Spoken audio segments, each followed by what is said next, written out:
Psy, à l'âge de 92 ans, le président de la Tunisie, nous le verrons, a traversé tous les régimes de la Tunisie indépendante, Bourguiba, puis ensuite Ben Ali. Vous entendrez en direct de Tunis la réaction de Sophie Bessis, historienne, figure de la gauche tunisienne, militante féministe aussi. Beaucoup de réactions ce soir dans le monde, notamment l'Allemagne, l'Italie, la France, qui adressent leurs condoléances au peuple tunisien. Vous entendrez dans la deuxième partie la sénatrice française Hélène Conway-Mouret.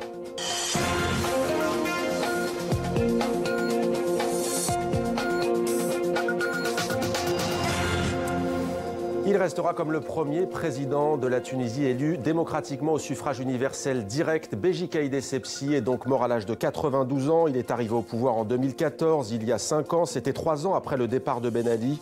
Il avait été plusieurs fois ministre après l'indépendance en 1956.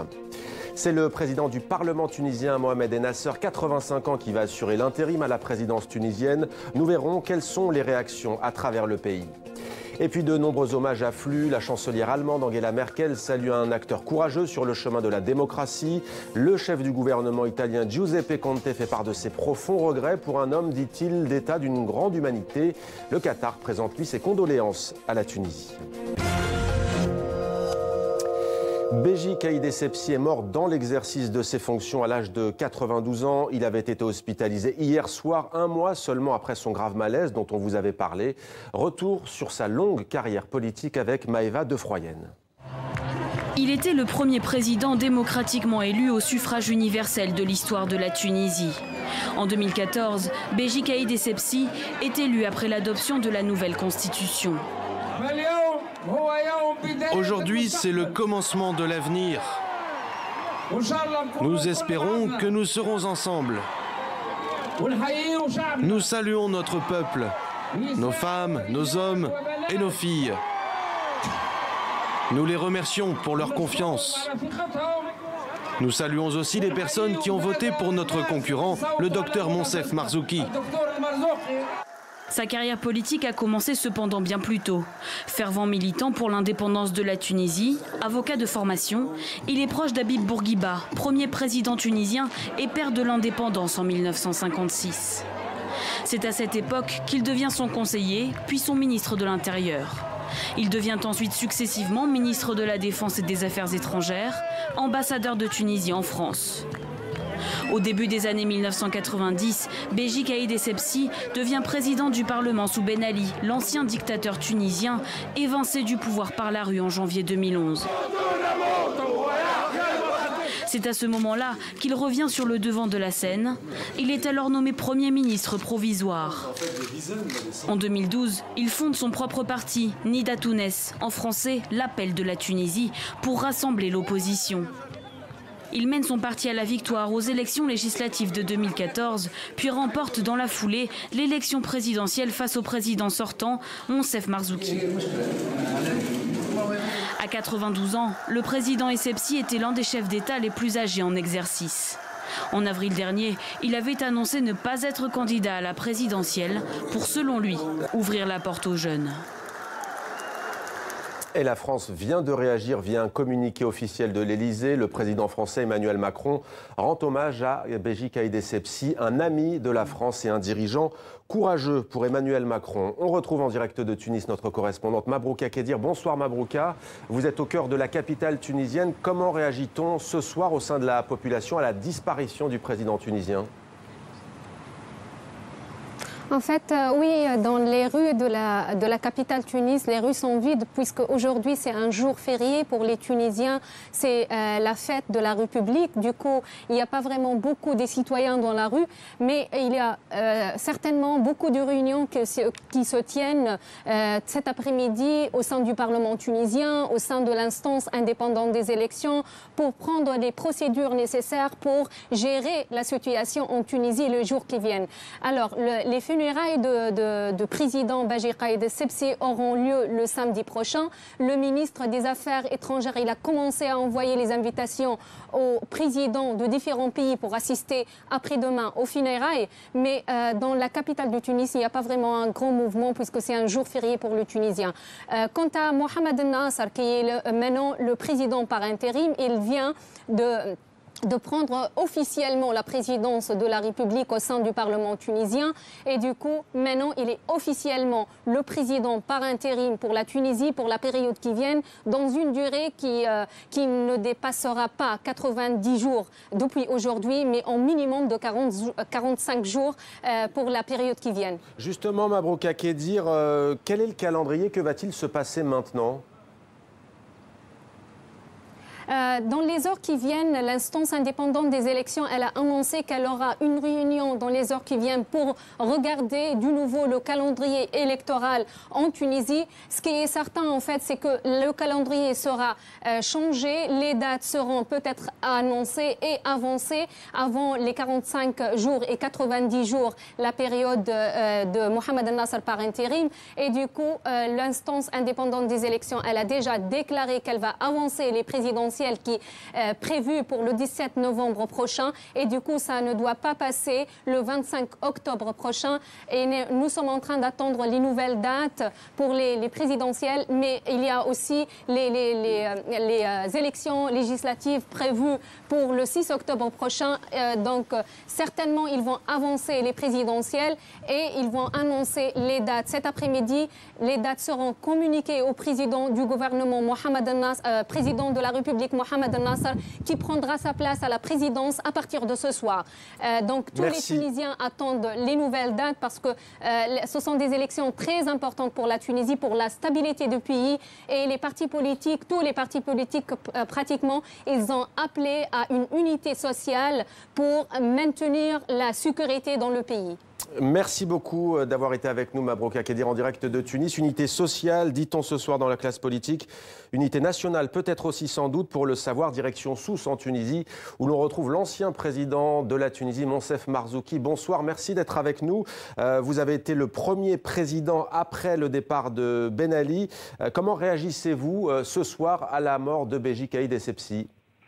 Écoutez, je réagis de la façon la plus naturelle, à savoir de la tristesse.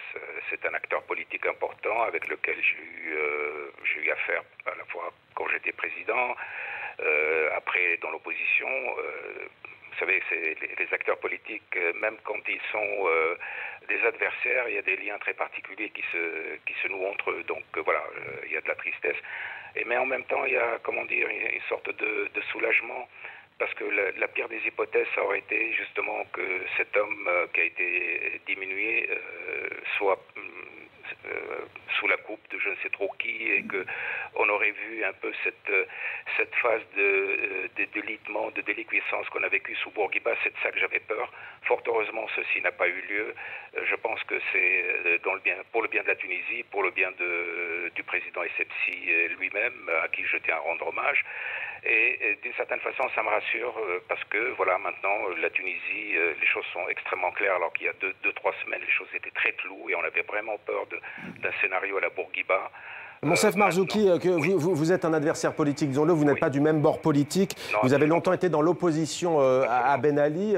C'était même compliqué, voire impossible de rentrer en Tunisie. Vous étiez en exil en France avant d'être président. Que retenez-vous du parcours de cet homme? On a le sentiment, au fond, que la vie de Béji Caïd Essebsi se confond avec l'histoire de la Tunisie depuis l'indépendance et même peut-être avant. Oui, elle se confond avec l'histoire du bourguibisme. Je pense que Béji Caïd Essebsi, c'est l'homme de Bourguiba, du système Bourguiba, de tout ce que représentait Bourguiba. Alors que moi je viens si vous voulez, de l'autre côté, de l'autre côté d'une Tunisie qui est totalement différente, qui a été pendant très longtemps marginalisée et à qui la révolution a donné l'occasion justement de reprendre pied dans l'arène du pouvoir. Mais ce qui est important pour moi, c'est que, bon, vous savez, dans tous les pays du monde, il y a des divisions, il y a des querelles politiques, c'est la vie normale.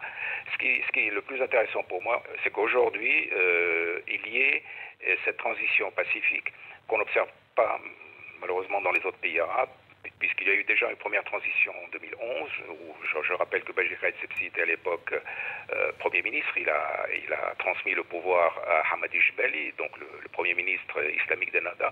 Moi, je lui ai transmis le pouvoir en 2014 après des élections qui ont été ce qu'elles ont été, mais que j'ai accepté.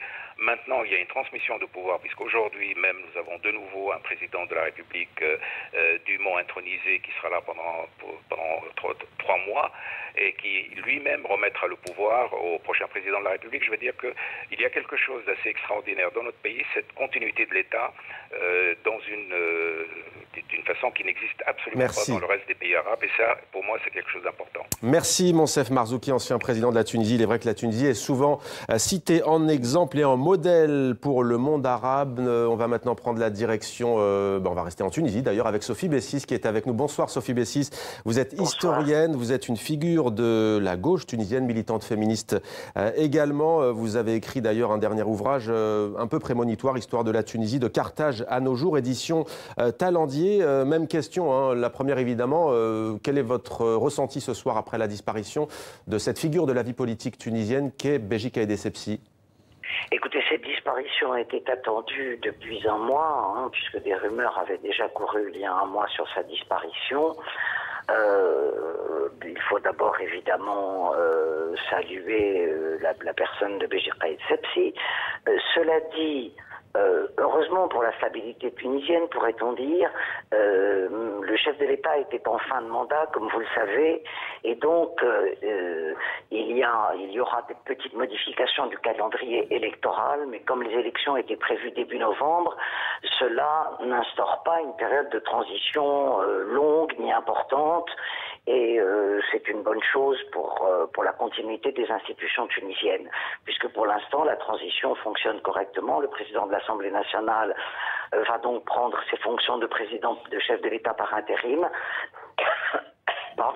chargé de préparer les élections présidentielles. Sophie Bessis, on verra dans quelques instants avec Slimane Zeguidour quel est le parcours historique de Beji Caïd Essebsi. Peut-être dans une période plus récente, Sophie Bessis, il y a celles et ceux en Tunisie qui voyaient ce dirigeant comme un garant de la stabilité de la transition démocratique tunisienne depuis le départ de Ben Ali. Et puis il y en a d'autres au contraire qui disent que c'était une limite à son approfondissement, à sa pleine réalisation à cette transition. Est-ce que c'est un sentiment que vous partagez? Eh bien, écoutez, disons que le parcours de Beji Caïd Essebsi à la tête de l'État tunisien a été relativement chaotique, dans la mesure où, d'abord, quand il avait fait sa campagne électorale en 2014, il s'était inscrit dans la confrontation avec le parti islamiste Ennahda, confrontation qui s'est résolue après les élections par une cohabitation à la tête de l'État, et donc le président Caïd Essebsi avait choisi la collaboration et la co-gestion, pourrait-on dire, du pays avec le parti islamiste qui, après l'éclatement du parti Nihda Tounes, est devenu la première force parlementaire du pays. Et la rupture entre le président et le parti Ennahda s'est effectuée il y a quelques mois comme conséquence de la rupture entre le chef du gouvernement et le chef d'État. Ce que l'on peut dire comme bilan de la mandature du président Caïd Essebsi, c'est que le régime parlementaire instauré par la Constitution de 2014 ne lui convenait pas. Et il a souvent fait appel à une représidentialisation du régime, représidentialisation qu'il a essayé de mettre en œuvre par la nomination des deux chefs de gouvernement successifs depuis 2015. Merci beaucoup Sophie Bessis d'avoir été avec nous en direct de la Tunisie. On va maintenant voir quelles sont les réactions sur place, notamment au niveau politique, notamment au niveau de ce parti dont on a beaucoup entendu parler ces dernières années, le parti islamiste Ennahda, des réactions compilées par Laure de Matos. La télévision nationale arrête ses programmes ce jeudi matin et diffuse des versets du Coran jusqu'à l'annonce officielle du décès du chef de l'État, Beji Caïd Essebsi. Un décès confirmé par la présidence de la République.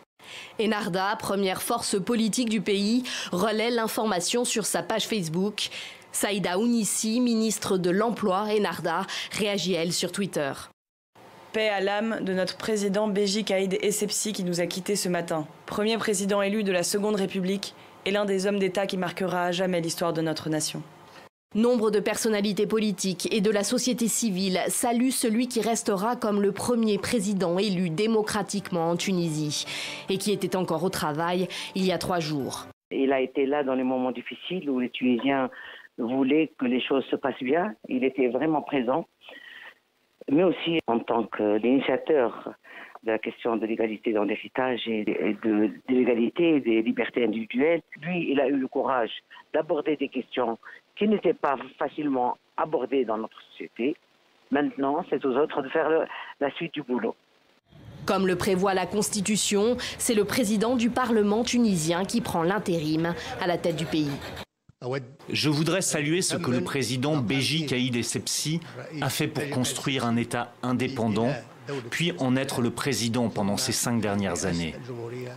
Nous appelons le peuple tunisien à être uni et solidaire pour pouvoir progresser et répondre aux revendications du peuple. Un deuil national de 7 jours a été décrété par le Premier ministre Youssef Chahed.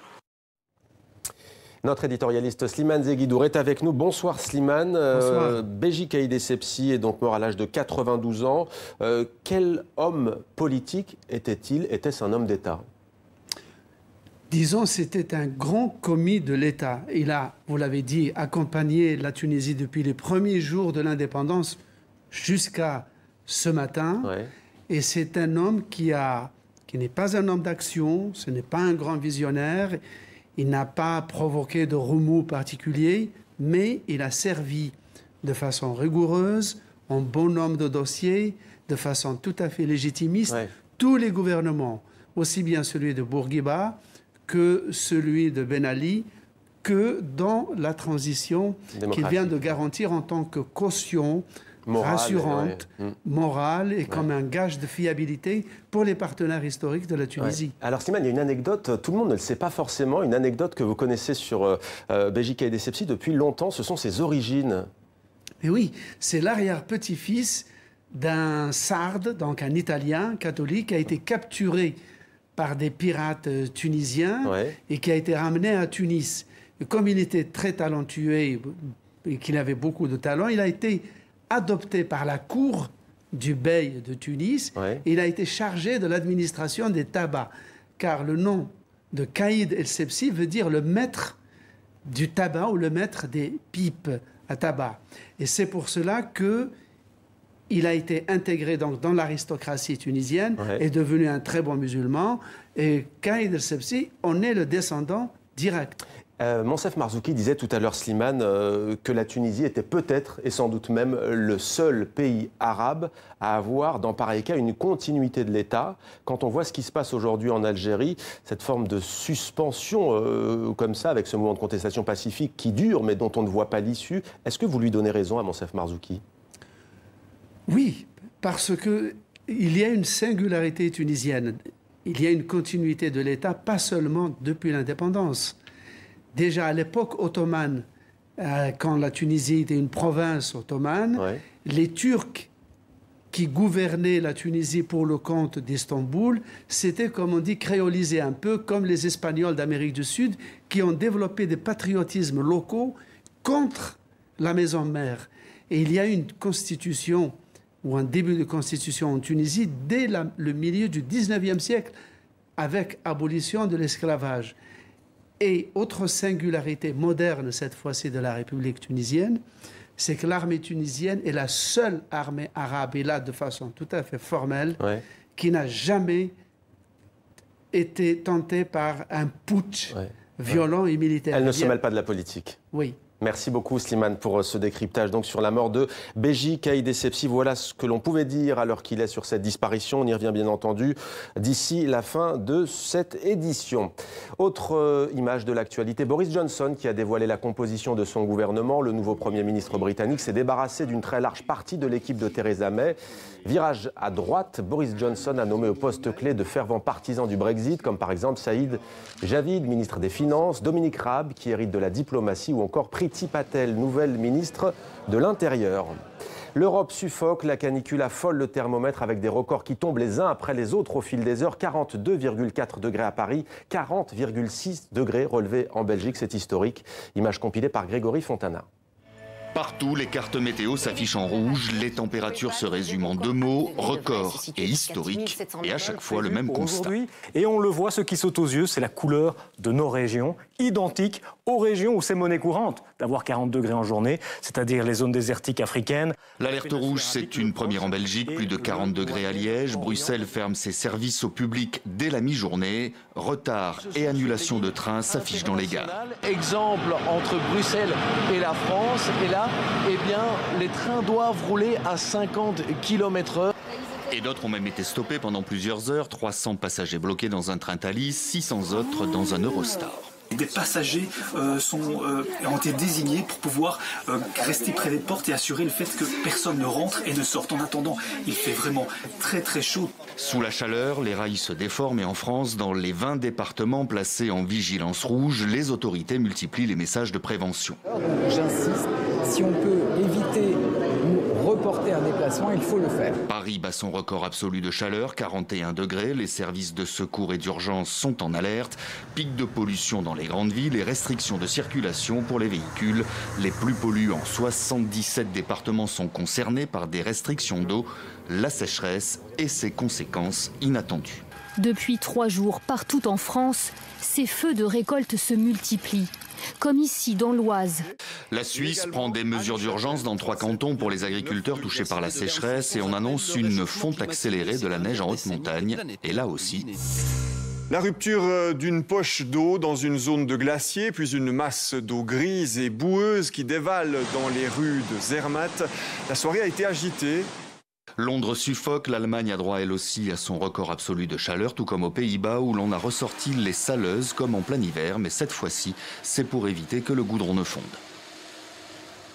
De la poésie à présent dans 64 minutes avec Alfred Alexandre. Bonsoir. Soyez le bienvenu sur TV5 Monde. Vous êtes de retour d'Avignon puisque vous êtes dramaturge, vous êtes aussi romancier, essayiste et vous vous êtes inspiré de la légende de Majnoun et Leïla, légende arabe, légende perse dit-on, pour votre premier recueil de poésie. Alors l'actualité nous rattrape, hein. J'aimerais lire juste quelques lignes du prologue. Vous écrivez notamment, c'est à Carthage, l'antique ville africaine incendiée, qu'Augustin, renonçant à l'exil, entrevit que la grâce est l'autre nom de l'amour. Et c'est à Tunis, on parlait de Béji Caïd Essebsi, au croisement des 2 routes où la reine Elissa se serait, dit-on, immolée, qu'un poète amoureux du silence me fit entendre la légende de Leïla et Majnoun. Et vous, comment l'avez-vous entendu cette légende ? Eh bien, vous avez ce poème de Césaire qui vous dit « De mon île veilleuse, je vous salue au continent originaire ». Donc il y a ce rapport très fort entre les îles d'Amérique et le continent africain, qu'il s'agisse de la partie nord, de la partie sud.